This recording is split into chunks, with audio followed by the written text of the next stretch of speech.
आदाब नाजरीन, मैं हिमायतुल्लाह HM न्यूज़ जहीराबाद में आपका इस्तकबाल है। 3 अक्टूबर 2025 जहीराबाद कांग्रेस में गिरोही तनाज़ात शिद्दत इख्तियार कर गए। जिला संगारेड्डी के जहीराबाद हल्का असेंबली में कांग्रेस पार्टी के अंदर गिरोही तनाज़ात मजीद गहरे हो गए हैं। लोकल बॉडी इंतखाबात के ऐलान के बाद जहीराबाद हल्का असेंबली के इंचार्ज और साबिक वजीर डॉक्टर चंद्रशेखर और मंडल पार्टी सदर नरसिम्हा रेड्डी के दरमियान इख्तलाफात खुलकर सामने आ गए हैं। इंचार्ज ने MPTC और ZPTC उम्मीदवारों के इंतखाब के लिए मंडलवार इजलास की तारीख का ऐलान किया था, लेकिन मंडल सदर ने व्हाट्सएप ग्रुप में पोस्ट करके इजलास मंसूख होने का दावा किया, जिससे तनाजात भड़क उठे। इसके नतीजे में जिलाई पार्टी सदर निर्मला जग्गा रेड्डी के अहकामात पर जहीराबाद मंडल पार्टी सदर नरसिम्हा रेड्डी को ओहदे से मुअत्तल कर दिया गया। साबिक वजीर और हल्का इंचार्ज डॉक्टर चंद्रशेखर ने बताया कि एक अडाक कमेटी तश्कील दी जाएगी और पार्टी की हिदायत के मुताबिक उम्मीदवार का इंतखाब किया जाएगा। కాంగ్రెస్ పార్టీ నాయకులందరూ కూడా ఎల్పి ఈరోజు 3 గంటలకు మీటింగ్ ఉన్నదంటే ఆయన 2 గంటలకు నరసింహారెడ్డి మీటింగ్ రద్దయిందని చెప్పేసి సోషల్ మీడియాలో కన్ఫ్యూజ్ అయిపోయినారు.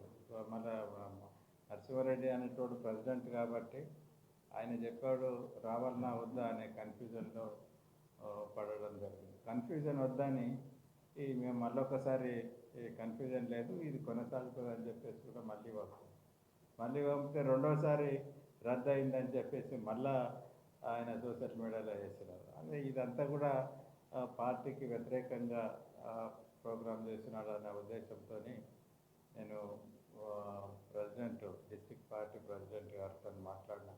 అదేవిధంగా ఇక్కడ ఉన్న అన్ని పార్టీ ప్రెసిడెంట్లతో, అదేవిధంగా కార్యకర్తలతో అందరితో కూడా మాట్లాడి ఈ రకమైన చర్యలు చేస్తే, ఈ రకమైన పార్టీ వ్యతిరేక చర్యలు తీసుకొస్తే పార్టీకి నష్టం జరుగుతుంది. కాబట్టి దీనికి ఏం చేయాలి అనే నేను క్వశ్చన్ చేయడం జరిగింది. దానికి మండల జిల్లా పార్టీ అధ్యక్షురాలు నిర్మలా జగ్గారెడ్డి గారు చాలా స్పష్టంగా చెప్పింది. ఎప్పుడైతే ఇట్లాంటి కార్యక్రమాలు పార్టీ వ్యతిరేక కార్యక్రమాలు చేస్తే ఆయన విధుల నుండి తప్పించండి, పర్లేదు, అదంతా కూడా నాకు డీటెయిల్గా నాకు లెటర్ పంపి అక్కడ ఒక అడాక్ కమిటీ వేసుకోండి, ఎలక్షన్ కాబట్టి ఖచ్చితంగా ఎలక్షన్ చేయాల్సిందే, ఒకవేళ ఆ విధంగా బిహేవియర్ ఉంటే మనకు ఎలక్షన్లో కష్టమవుతుంది, కాబట్టి ఇమీడియట్గా మార్చేయండి అని చెప్పి ఆమె ఇన్స్ట్రక్షన్ ఇచ్చింది. కాబట్టి ఆయనను నరసింహారెడ్డి అనే అతను అందరి సూచన మేరకు ఆయనను విధుల నుండి తప్పిస్తూ ఒక అడాక్ కమిటీ వేసుకున్నాం.